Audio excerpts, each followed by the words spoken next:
And so, A lot of people didn't get to go to the zoo this year. there you go. I his biography here.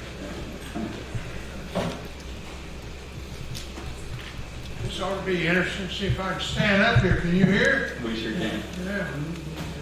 How much sandwiches in?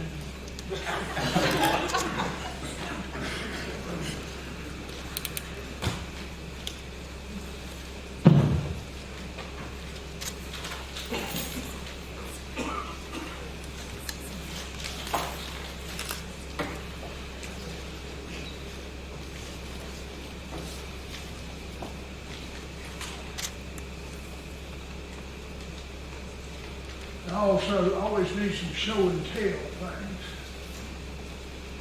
Can you hand these to the commission? Don't lose them. I'm 50 years old. I got them when I was in high school.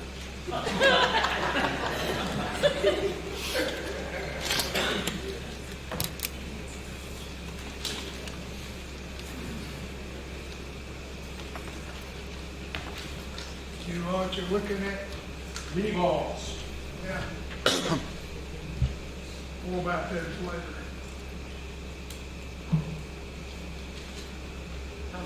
I think they're bullets for the people up there. They're called mini balls, 54 caliber.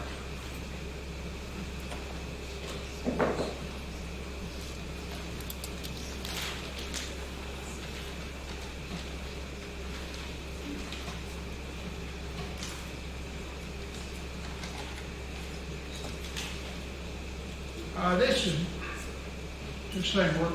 Yes. That's one. Yours doesn't. I'll have in here word to say. I'm sorry. Yeah, so, you didn't mention raising my taxes, did you? Mention what? I'd been shocked. I don't think I can see my notes in here, but maybe I can struggle along. I wanted to talk about the county's general history and some background. As you, I'm sure, know, this county was created out of Orange, and then before that out of the Granville District. And the county dates its history from 1771. The name for the gentleman up there who never came to America, William Pitt, Earl of Chatham. During colonial times, Chatham, like most of the Piedmont, received people from many places. The only people that came directly that I'm aware of were the Scotch Highlanders, who would come in the mid-1700s. A lot of people came from the various German states in the 17 and 1800s. But they usually came via Pennsylvania, usually coming down to North Carolina via the Great Wagon Road that would have entered this state and then eventually gone on to Salisbury by Hillsborough. A people that have always been fascinating to me, the Moravians that settled on Salem came that way. Irish came here, and many in the early county records you can see where Irish people became citizens. The largest European group, of course, was the English, but they were closely followed by people whose homeland had been Germany at one time. Scotch-Irish, for those that don't know, is a misleading term. A lot of people from Scotland had been settled in Ireland, and whenever economic hard times would come or political disputes, they wanted to come here. And most of the time they came in either Maryland, Pennsylvania, and then would come down. Even the black people that came here or were brought here were by and large from the Indies or Maryland or Virginia. They were not, as a rule, brought directly here, but had been living on some plantation before. If you're familiar with Haley's roots, you remember that they were not here, but then Haley, when he was researching his book, traced his family back from Tennessee to company shops. That's what we call Burlington today. And then, I believe, to Maryland before that. And so that's the way it was as far as the people that came here. What did they come here for? Well, of course, the slaves didn't have any choice. But the other people came for opportunity and for land. Because the only way the English could make any money when we're a colony was to settle people here, because there was going to be the furs the French had or the gold the Spanish had, so they needed to develop trade.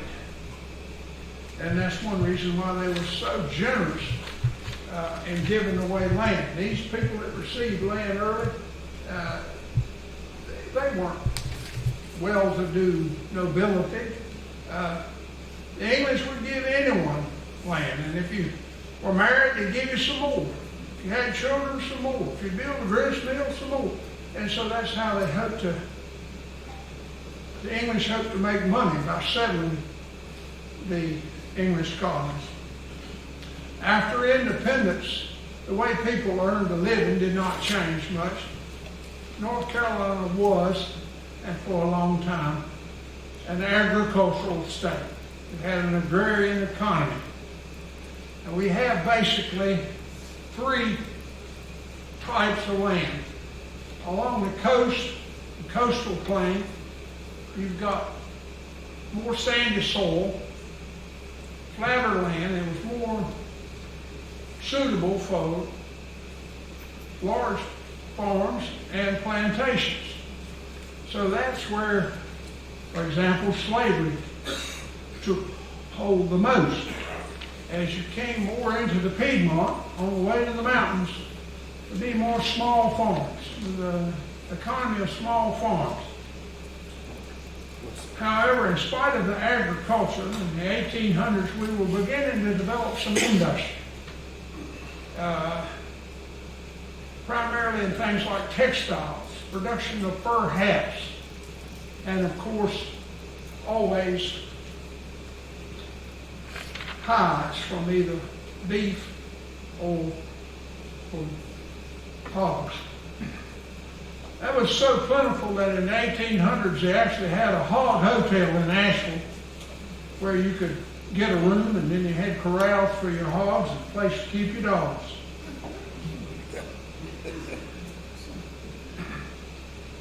What was farming like in this county? Well, the main crop was corn, because people had to have something to eat. They also had to feed their livestock, and corn could be ground into cornmeal. Also, by 1850, Chatham County was one of the leading producers of wheat in North Carolina. A word about the livestock, because that's important. Most of these people, if they wandered through the woods of Chatham, have probably seen stone walls. Well, I don't know if anyone told you why, but the reason for that was until I think it was 1876, the legislature let counties vote on whether or not they wanted to have open range or not.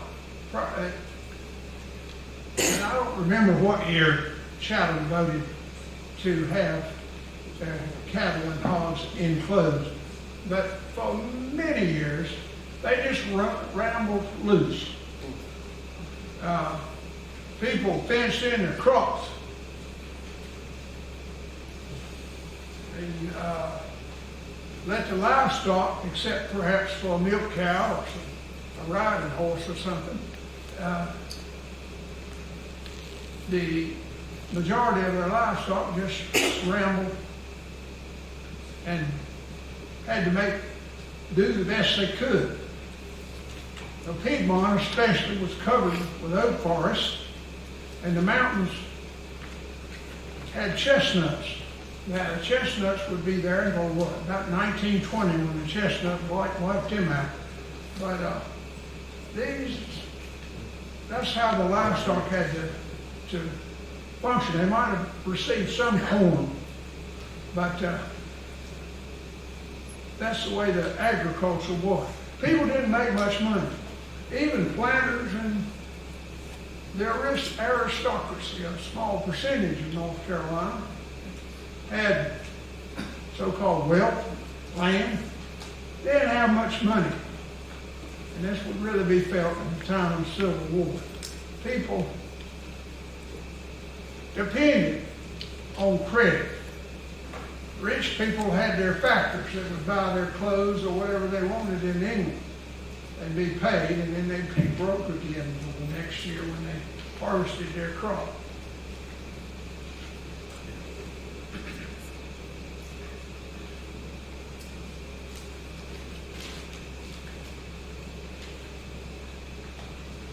Probably two of the larger economic activities in this county were the grist mills. They were everywhere. People were all up and down the streams. They needed to grind that corn and that wheat. They needed it for home consumption, but also they could perhaps get the miller to broker. A spin-off industry from that is the production of hogsheads or barrels. People that made them were called coopers. And that's what they shipped things in. They even had very large ones to put tobacco in. But they had to be rolled. And I don't know if they still do hogsheads or not. In my lifetime, I've seen them come through Pittsburgh on trucks, big barrels of tobacco.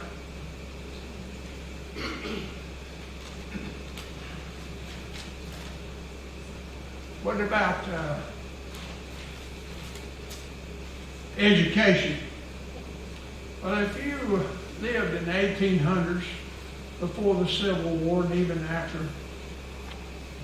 if your people had money, perhaps you could have a tutor, or perhaps you could go to a private academy. Before the Civil War, there was a serious attempt in North Carolina, primarily led by the Whig political party, to have a public school system.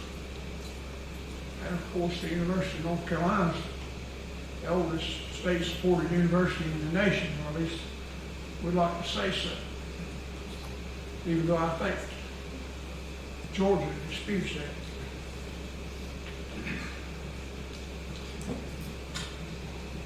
I wanted to mention something because I talked about slavery, but there were free black people too. They were not large in numbers, but they were here. The house beside the Baptist church in Pittsburgh was built by a man named Lewis Freeman. He was a cobbler, and he was a free black man who had a business here. One of the most outstanding black people that would have been in early Chatham was a man named, I think first name John, either Chavis or Chavis. I've never known exactly how it should be pronounced. I believe he had a degree from Princeton. He spoke several languages, and he taught at Pittsburgh Academy, and he taught people that would later sit in the governor's mansion, and white people, and have a lot of prominent people went to school there. At night he would teach black children the fundamentals of education. So there were some free people and some opportunities, but as you know, as General Robert E. Lee said, the greatest moral evil in our land prior to the Civil War was slavery. And not trying to imply that a lot of people were free, because they weren't. As far as education, the legislature was up and down. Sometimes it was all right for black people to receive an education, and sometimes it's not. I've always been proud of one man who went to the legislature from Chatham County in the early 1800s and introduced a bill to make sure that black children had an opportunity to read. Now, I think that came out of his desire for them to read the Bible and to be saved, perhaps more than anything else, but it was a good thing to teach people to read. What did they do for entertainment or social life? Well, it had to be related to the land. By the way, I forgot to mention those tan yards were very important because we made love here. Go to Fayetteville and from Fayetteville to Wilmington to be shipped to England to be made into love products. That was a big thing here. In Pittsburgh, elsewhere, who represents the area over between Salt City and Bombay? That was Mr. Petty. Well, anyway, there was a place called Carterville, which is not too, it's not there now, but it was not too far from the community of Mount Vernon Springs, and there was an important tannery there. I'll mention that again later because of something that happened there.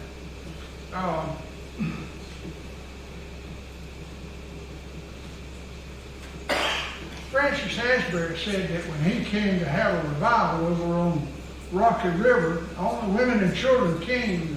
He didn't think much of the men. They were all off horse racing. They were hunting. They weren't at the revival. He didn't think much of that.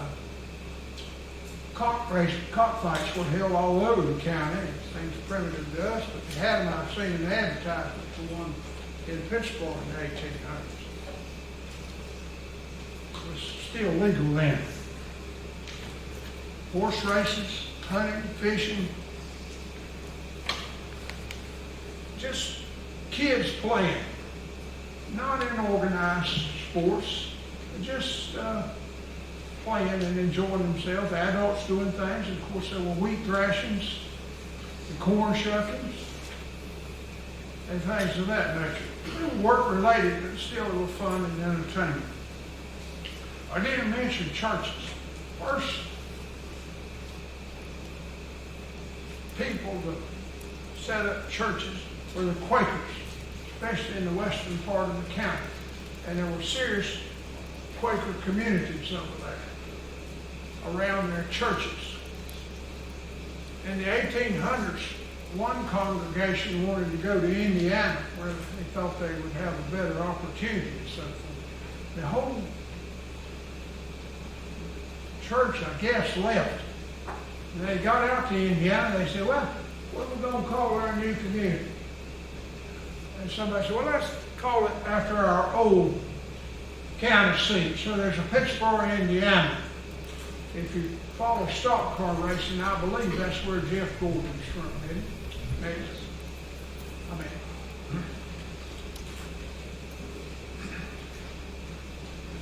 They were followed by separatists or Baptists. The most important one of those, the earliest one, was a man named Shubal. We say Stearns. It was probably better pronounced Starnes. He came from New England, out of the Congregationalist movement, and he was in Chatham Randolph, and then Chatham, well before the Revolutionary War. This past weekend, Rock Springs Church had its homecoming. It came out of one of the early churches he started called the Church at the Forks, which was over on Hall River. It would have been somewhere between the present 64 and the community of Bynum. And it was just brush hour, but people came there in large number to attend church. Very early on, they had a one-week revival in which 500 people were baptized. That's pretty big to me. And remember, it was just frontier then, sparsely settled.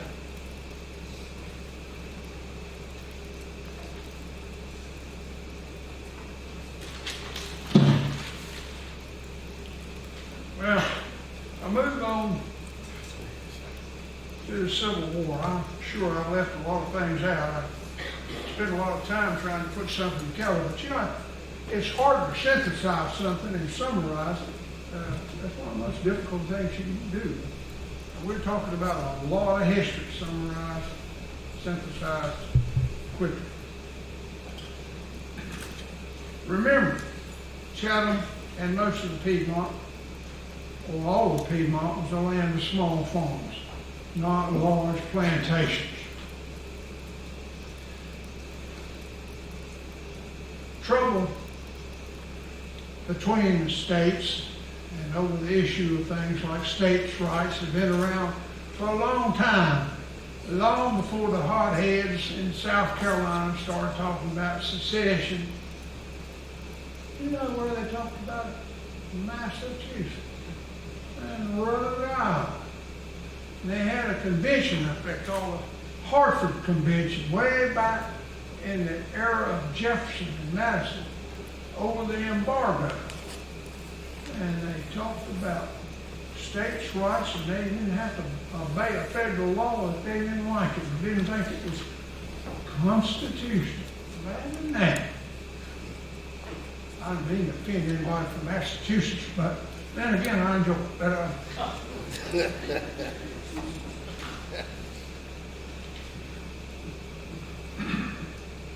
when the troubles began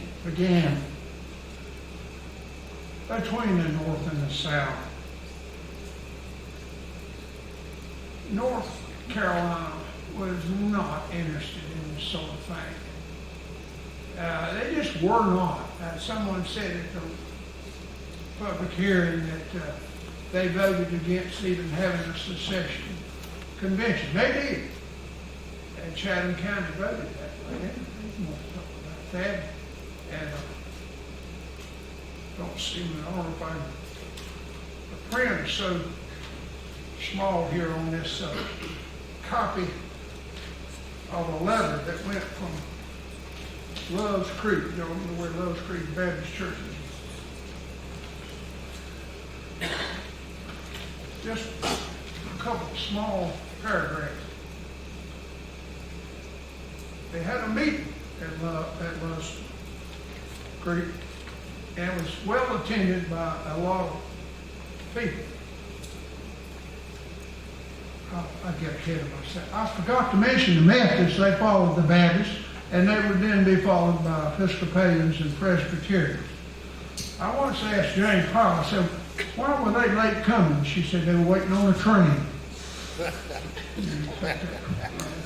Anyway, this is what these Baptists had to say, and they were from many different churches.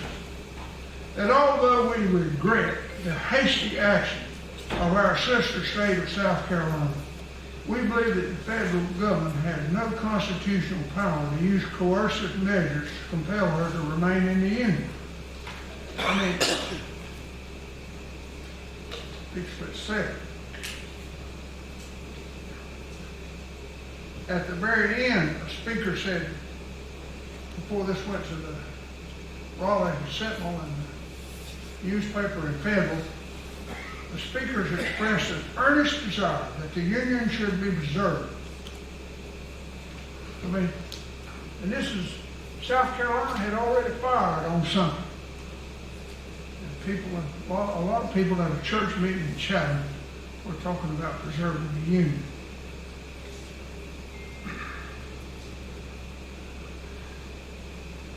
What drove them to go the other way? Well, there were two factions within the Democratic Party at that time. There was no Republican Party. The Republican Party at that time was a Eastern and Western thing. There was no Republican candidate on the ballot in 1860 when Lincoln was elected. In 1856, the Republicans had run the great Pathfinder, what was his name? Fremont. John C. Fremont. And he had maybe some local connections because he was married to the daughter of Thomas Hart Benton. And some say that the Harts at least had migrated to the Missouri area from this area.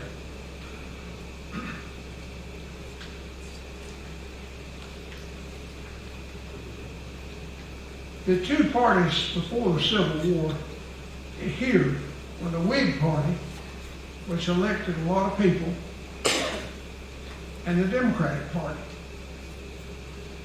The Whig Party here had elected many important people, including the governor. I believe the only governor we have had from this county, though A. Dixon, after the Civil War, moved to Montana and was elected governor there. And I need some help here, but a family last name of White moved to New York very early in our history. And one of them was either held high office in New York. It may have been a congressperson, but someone, that's kind of a reverse move there, but that's interesting to me that people from here would go on to serve in other places. But anyway,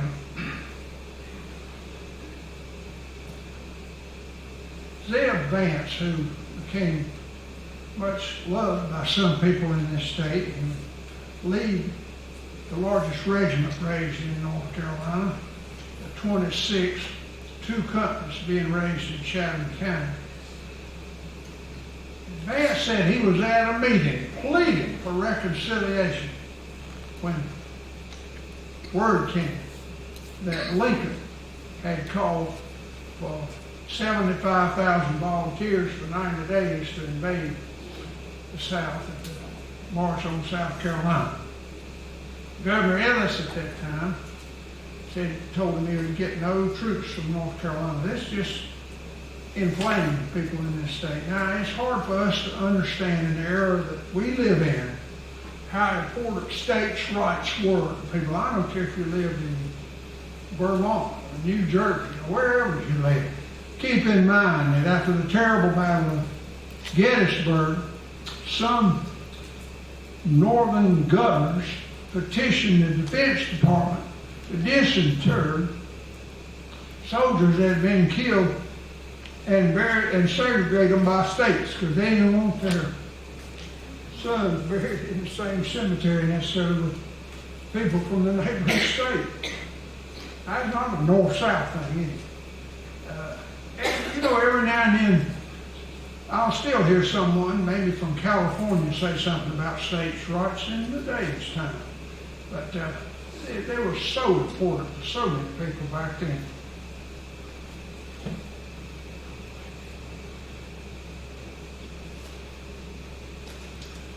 The lady that raised the money to build this statue that's much discussed, grandfather, was a political leader, a lawyer, farmer, and textile, head of a small textile outfit that said that North Carolina had committed suicide. He was so upset and just beside himself, did not believe in secession, didn't believe in disunion. At the same time, he said, if it comes, I will stand by my state. See, that was what you heard. That's what you think. Okay. On the second call for a secession convention, the radical wing of the Democratic Party, the firebrands, held sway. The old Whig conservative Democrat had lost out, and they knew it. And so we see the state adopting a secession ordinance and calling for their state to leave the Union. And of course, troops were raised and raised quickly. You have to have manpower to fight a war. If we try to do a portrait of most of these soldiers from Chatham and other Piedmont counties, I'd say probably no more than 5% of them were slave owners. They were young. You could be drafted when they passed the draft from 18 to 45. We had boys as young as 12 that went. Walter Clark, that spoke at the dedication of that statue many years later, was 14 years old when he was made sergeant, 16 when he was leading troops, and when he was imprisoned in a Union prison, when he was captured. That's young. I brought a picture I'm going to show it to you. It's just too much trouble to draw it. It just kind of breaks your heart on a 17-year-old boy that's laying dead with his eyes closed in a trench. He looks peaceful in that sleep. 17 years old. He ought to have been thinking about his junior year in high school. And then, speaking of troops, there were 11 companies raised in Chatham County at the beginning. Eventually, something like 20 companies would be raised, or perhaps they were in nearby counties and they would serve there. And there were junior reserves. They weren't supposed to leave the state, but they did. And the letters are really something to read, letters that some of those boys wrote back home. They ought to be taking driver's training, and they were trying to learn how to shoot a rifle. I guess wagon training back then. But anyway, you understand what I mean. And I think you have to understand that these men, boys, thought of themselves as county people. They were organized as counties. They first went in companies, raised in the counties, many times armed in the counties, uniformed. And all during the war, counties and the state would try to send them food and other necessities. His clothes might be homespun, or perhaps he had a uniform. And at the beginning of the war, this didn't apply to the North Carolinians very much, but it was hard to tell who was who. You had soldiers from New York in red balloon-type pants based on French uniforms, and then there was an outfit from Louisiana with the same type of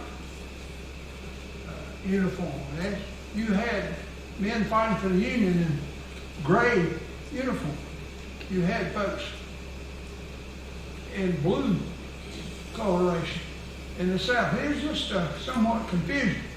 As far as the horse soldiers, the cavalry, the Virginians tried to solve it by mounting each regiment on different colored horses. And that worked for a while. They had what they call the Black Horse Cavalry in Virginia, but this horses got short, they had to go away from that. And I might say, if you're interested in the cavalry, the Southern cavalry just outdid Northern, at least at first, for a long time. One of the things that changed that from the maple woods of Vermont, they developed a horse called the Morgan, and he would very soon become one of the main horses for the Union Army.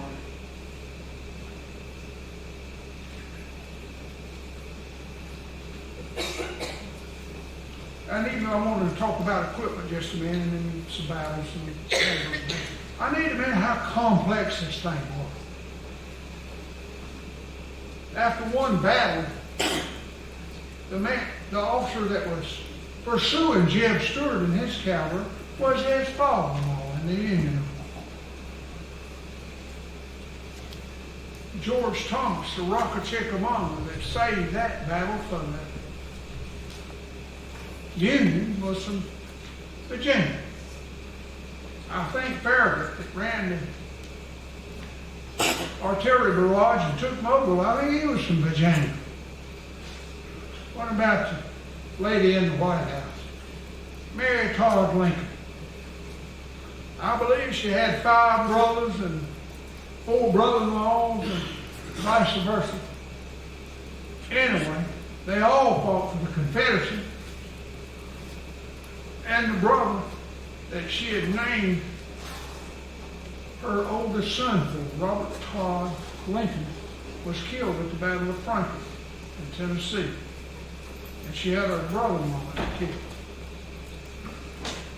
U.S. Grant, that in the end organized the Union Army for victory.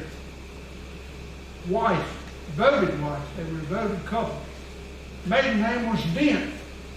Well, I read one time, I don't know if it's true, but I read one time that her father-in-law was living with him in the White House, and he had dementia, but he resented his son-in-law for his role in the war to the extent that he sometimes took a cane and tried to hit the president. Now, I don't know if that's true, I just read it something. But anyway, it was such a complex war, and complex loyalties.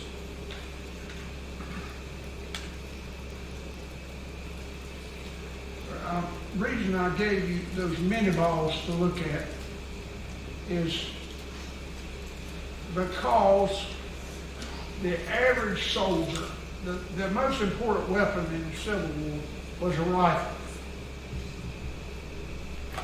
Most of the Union troops carried a Springfield. Southern troops carried an Enfield if they could get one. They were made in England. If they had a pistol, it was probably a Colt, but they made others. A doctor from Louisiana invented a horrible weapon which he had made in France. It fired, I believe, 8 44 caliber cartridges, and then had a 20 gauge shotgun around his bottom barrel. I don't know how anybody would ever carry one into combat, but they did.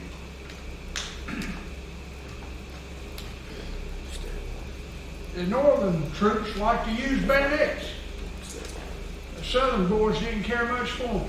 They preferred, if they were on horseback, to use a shotgun. But those bullets, those mini balls, you see they're made out of lead. Well, that leads to something I'm getting ahead of myself. It's a good time to mention. The casualties in this war were just horrible. Unless last 19 years in the Middle East has changed the ratio. More young men and men, Americans, died in the American Civil War than all the other wars we've ever been in put together, including World War I, II, Korea, Vietnam.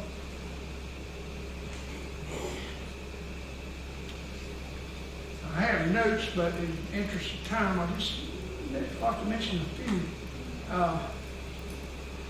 When Mary Todd's Lincoln's brother was killed, there in a few minutes in one day, 6,000 and something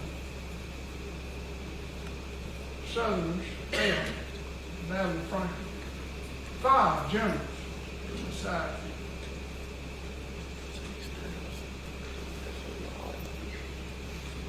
I sit beside Bob Walks a few minutes ago. He had a great-grandfather, I believe, in Antietam, Sharpsburg. Bloodiest day of the war. One day, I believe it was 23,000 casualties in one day.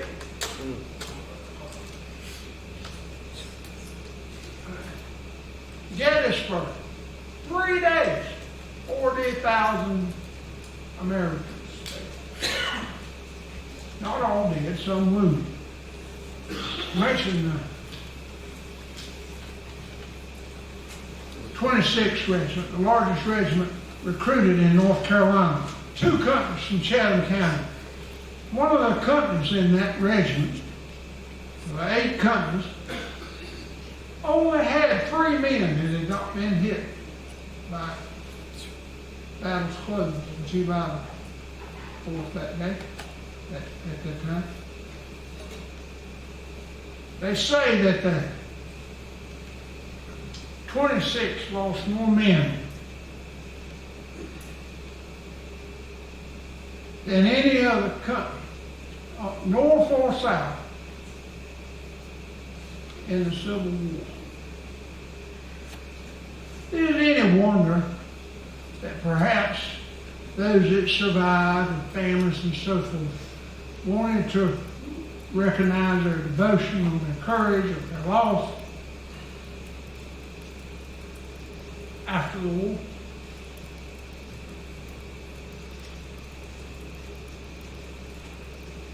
Their colonel had received that rank because the man he was fighting under had been killed. His name was Henry Burgoyne.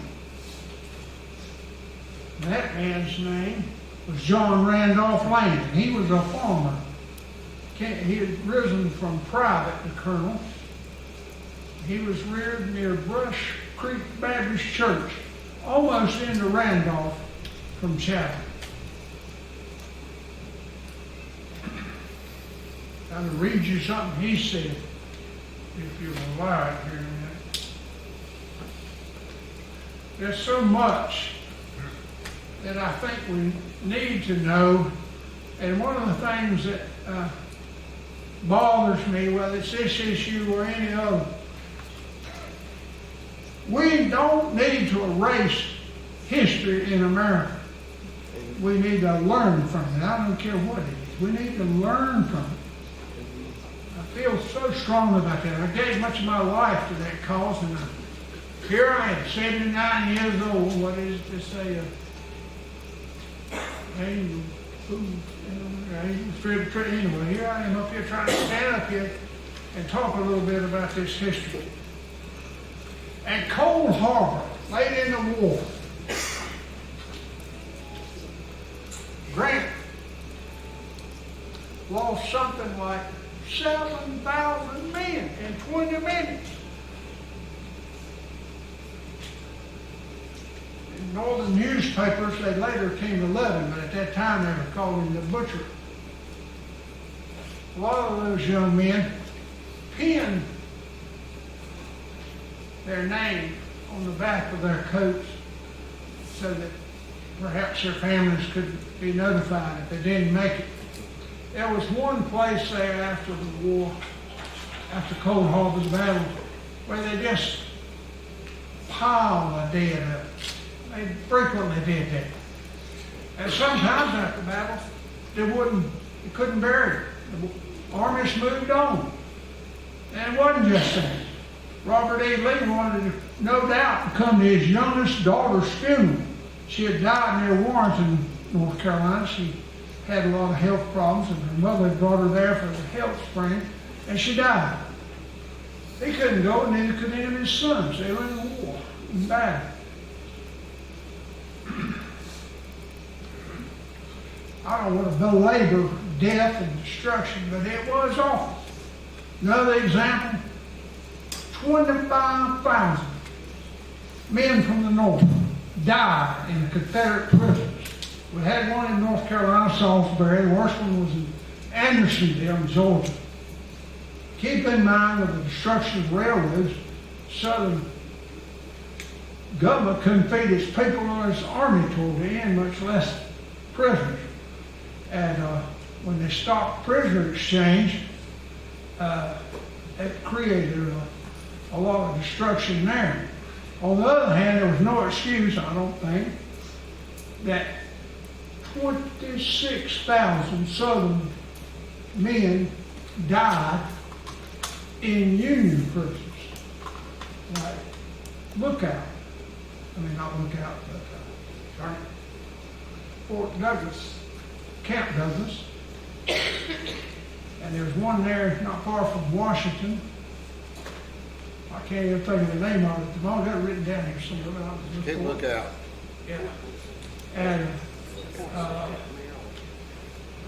a lot of the men that were captured from around here would end up in New York, right across from the Pennsylvania line, a place called Elmira.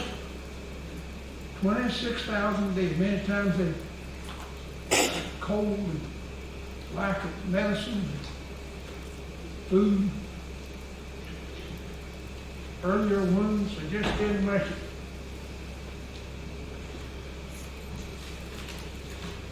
Was there dissent during the war? Yes, it was. Next door to us in Randolph County, large numbers of people were outliers. In other words, they didn't want to fight, and so they just hid out in the woods underground. There were also people from that area that raided their pro-Confederate neighbors, and sometimes the Confederate neighbors would raid them back. Eventually, troops would have to be sent to try to calm things down. It was literally a civil war under a war. We have a lady lives in Pittsburgh, Ann Brown, and her brother was the leading expert in the nation on that interwar. And right before he died, Dr. Bill Allman published a book about the Quaker Belt and the unfortunate war in the war that occurred up in that area. So much I'd like to tell you about that. They did raid occasionally into Chatham, especially to try to find horses. Apparently they thought there were some really fine horses over around Ore Hill and Mount Vernon Springs. They were going over there and taking horses and so forth. Led to a lot of bitterness even after the war.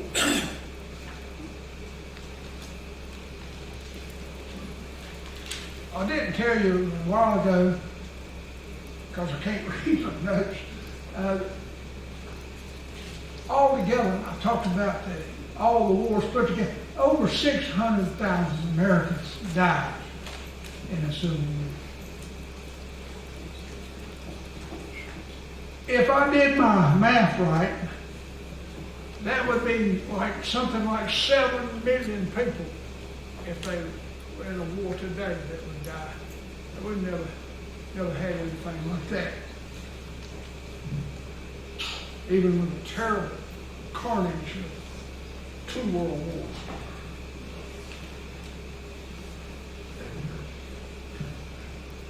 I wanted to have a lot more to say, but you all are very patient. Y'all being both the county commissioners and the people behind me.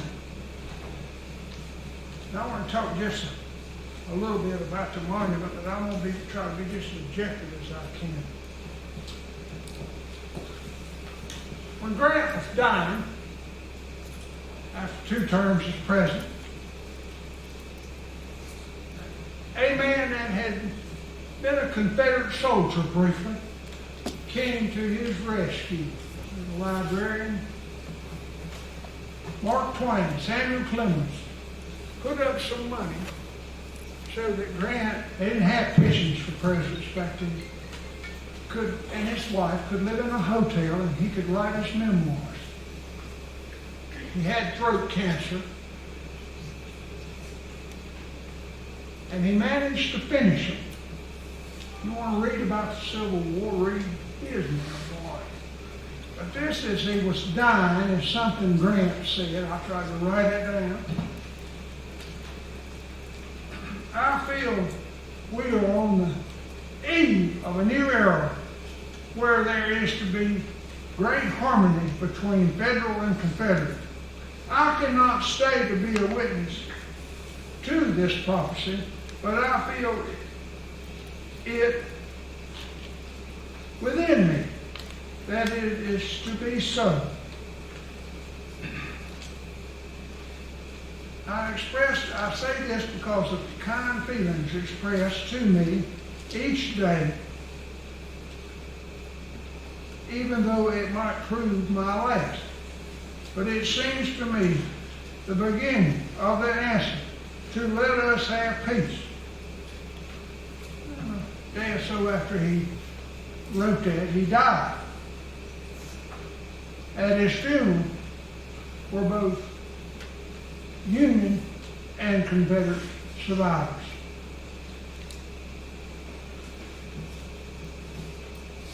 At Sherman's funeral in New York, some years later, one of his old opponents, Joseph Johnson, that would surrender to him over here at the Bennett House, what is today the outskirts of Durham,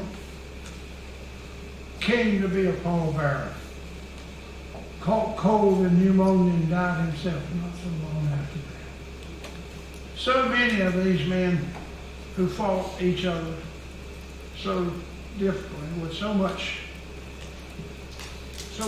difficult, hard, fought each other hard, but they had good feelings of each other.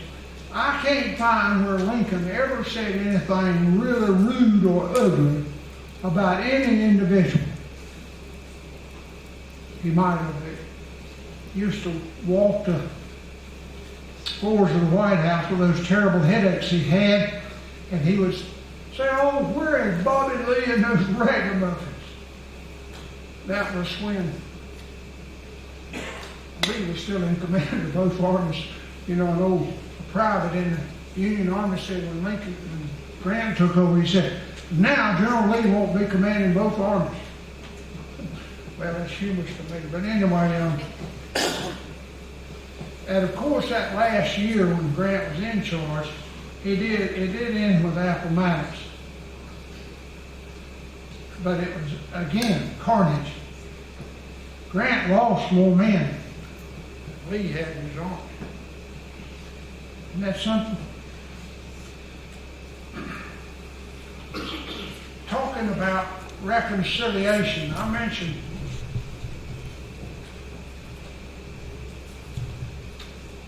Mr. Lane, Colonel Lane, a few minutes ago, Colonel of the 26th. If I might, a brief passage.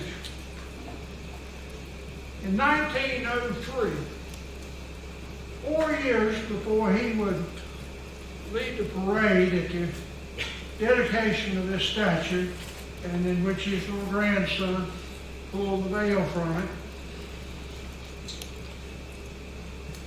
he was invited back to Gettysburg to speak at a reunion, so to speak. And he shared the stage with a man he'd become friends with, who was a sniper or infantryman with a rifle at Gettysburg. The man was a pharmacist and became very prominent. He'd been a member of the so-called Iron Brigade from Michigan and Indiana. Also heavy casualties at Gettysburg. But I don't want to, that's important. And by the way, the 26th managed to take the line at Gettysburg, but they couldn't hold it. They'd lost too many men. This is what he said. First, he gave them the brutal numbers and awful statistics of 800 young and healthy men with homes and families and futures reduced to so few, and then reduced again to nearly nothing. And always he came back to his men. Your valor is coming to be regarded as the common heritage of the American nation, he told them. It is no longer belongs to your state alone. It no longer belongs to the South. It is a high water mark of what Americans have done and can do. He wept in front of everyone. And without apology, the old warrior looked at the tiny aged remnant of the 26th North Carolina, and he wept. I give you the highest tribute, he told them, a comrade's tears and a blue uniform band of Pennsylvania played Dixie. He was a man of reconciliation and of compassion. I conclude this by trying to quote from a poem I've always loved, which is inscribed on a Confederate monument in a nearby town. An Englishman wrote it. He was born in 1865 and lived in the 1900s, and he wrote this poem called A Recessional, and he talked about battles and war. And at the end of four of the 5 stanzas, he said, asked God to help them remember, and said that they needed to remember, that they needed to honor these places. And he ended 4 stanzas of the 5 with the words, "Least we forget." And I would say to you and to the people behind you, least we forget, keep all of our memories, keep all of our history, learn from it. And at risk of offending you, I have to say this now, and this is our proof.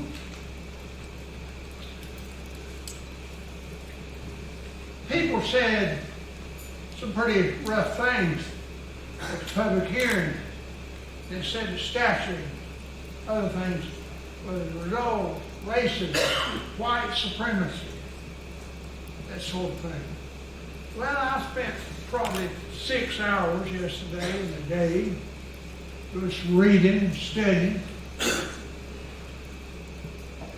I remember the professor I had in college talked about waving the bloody shirt. He talked about how in the North they waved the bloody shirt to get people to vote Republican, and it worked pretty well. I don't believe we had but one Democratic president from 1856 until 1912 when Wilson was elected. I think that's right. Cleveland, I believe, was the only one. And it worked pretty well. But in the South, the Democratic Party waved the bloody shirt. And they waved it here. I'm not going to lie, I'm too old to lie. It happened. But you know what, I'm proud of Chatham County. In 1900, they went to the polls and voted against a referendum that would disenfranchise black voters. Yes, they did. And even though the Democratic Party, y'all were all because you didn't wave the bloody shirt. No, none of you. And neither did Commissioner Thompson or his uncle E.T. Hammond. Oh, Howard Lee, who served us along with honors in North Carolina Senate. Well, Ben, I admired so much. Mr. Isaiah Taylor, who served several terms on the town board of Pittsburgh, but he didn't want to do it anymore. They almost put him back in with a write-in vote. He needed either 6 or 9 votes. He didn't even want it. And so I don't think that there's been any significant waving of the bloody shirt to get Democratic control. Mostly we know that, be honest with us, ourselves. Almost all of the people that have been, we have had 2 sheriffs that weren't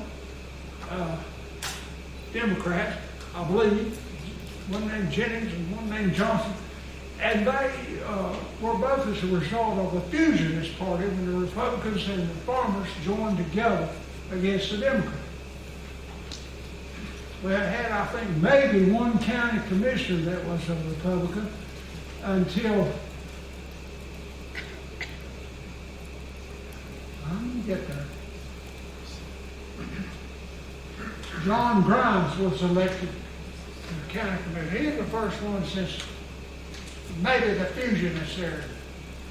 The Democratic Party, I assume, has dominated politics in this county, not because of the waving the bloody shirt or because of saying something about the statue or remembering the war, but because it suited the people. Well, so wouldn't have voted for them. They have had other choices.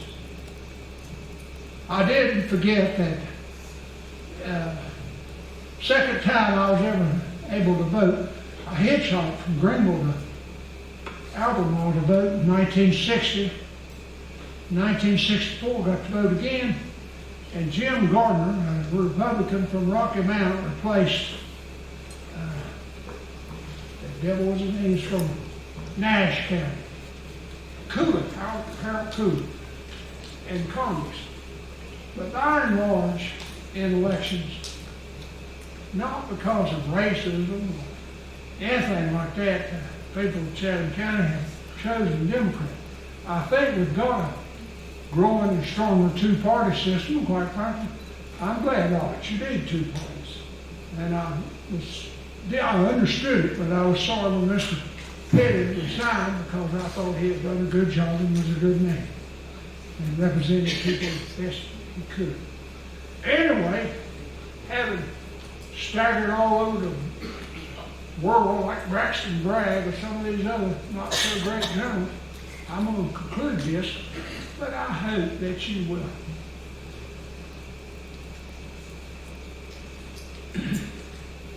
Remember maybe a little of it, least we forget. Thank you.